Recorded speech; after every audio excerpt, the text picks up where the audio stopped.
redaktori rôznych médií sa ma často pýtajú, že čo je základným bodom nášho programu.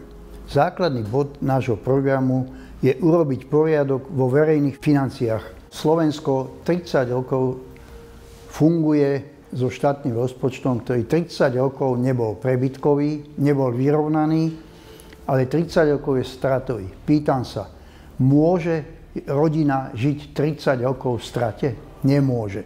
Slovenská republika funguje 30 rokov v strate, v rozpočtovej strate. Toto treba riešiť, pretože bez vyriešenia tohto problému Slovenská republika sa nepohne z miesta ďalej. Pokiaľ nepristúpime k tejto veci, tak potiaľ štátny rozpočet bude stále vytvárať väčší a väčší dlh a budeme zadlžovať naše budúce generácie, detí, vnukov. A to nie je žiaduce. Vyrovnaný, respektívne možno aj ziskový štátny rozpočet by sa dal dosiahnuť znížením neoprávnených výdajov štátneho rozpočtu.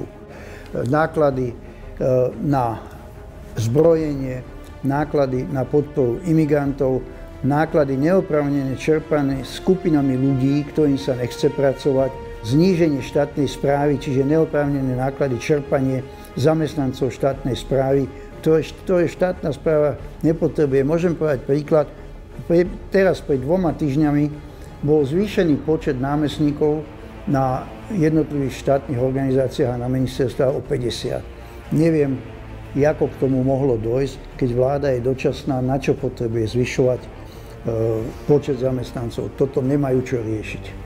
Len rozumným pohľadom na čerpanie položiek výdajovej časti verejných financií dokážeme dosiahnuť, aby štátny rozpočet bol buď vyrovnaný, alebo dokonca ziskový.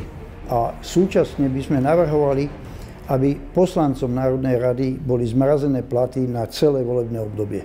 Lebo oni zase chcú zvýšiť o 2000. To sú veľké sumy. Uspojené prostriedky by sme mohli použiť na zvýšenie dôchodkov, na zvýšenie platov v zdravotníctve, v školstve, na podporu mladých rodín, na zdravotne postihnutých a zdravotne ťažko postihnutých.